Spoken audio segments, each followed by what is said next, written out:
Africa spans 55 countries with diverse political systems and young, growing populations.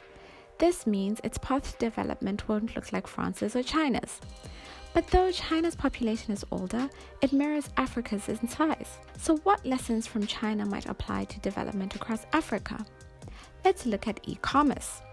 It's an enormous global sector that's continued to grow since the COVID-19 pandemic spurred widespread social distancing. In China, it also played an interesting role in poverty alleviation. Today, China leads the way in e-commerce thanks to smart policies, public and private investment, and innovators like Jack Ma. In 2018, sales surged to $1.5 trillion. The growth of the sector spurred initiatives such as the Taobao Village program, which connected small towns across China to the digital marketplace. The goal was to help farmers and workers create online shops and sell their goods both in China and around the world. Now, before we look at whether the program worked, let's compare Africa's experience with e-commerce. Africa's e-commerce market accounts for less than 0.5% of the continent's GDP, far below the 4% global average. In 2017, Africa's e-commerce consumers equaled only 2.5% of China's, despite the two regions' similar population sizes. With a young, innovative population with experience of mobile money, established e-commerce platforms, and a growing middle class, Africa's e-commerce sector seems poised for growth. But what are the challenges preventing e-commerce from supporting poverty reduction in Africa? First, coordination. Different African countries follow different rules, which can make cross-border commerce challenging. Second, smartphones. While millions of Africans use mobile phones and mobile money, smartphones are less popular due to their higher price. This, coupled with the low levels of internet connectivity across the continent, makes e-commerce harder to access. Third, trust.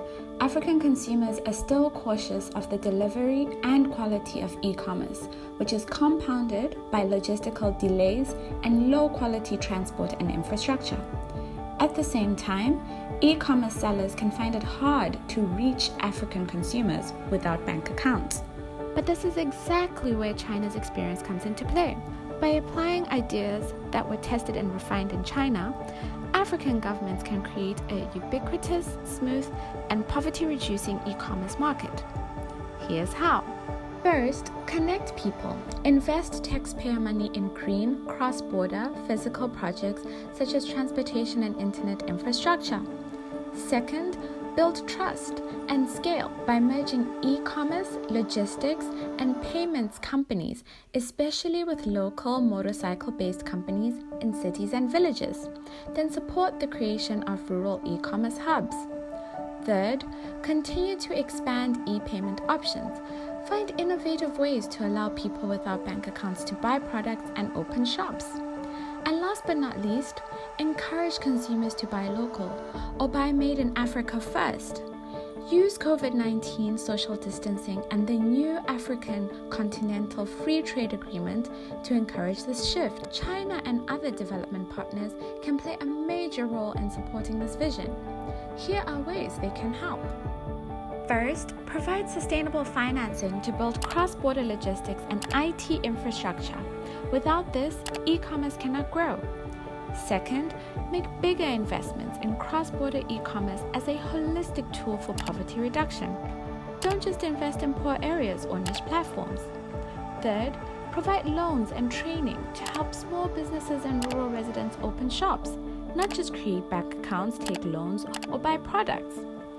Fourth, enable and invest in local African e-commerce companies. Don't compete against them. And most importantly, listen to the needs of African governments, businesses, and citizens. Don't dismiss their ideas, visions, or concerns. E-commerce can help reduce poverty and support inclusive economic growth, tackling the United Nations Sustainable Development Goals 5, 8, 9, and 17. By adapting these lessons from China's experiences, Africa can make major steps on its own journey to prosperity for all. To find out more, visit developmentreimagined.com.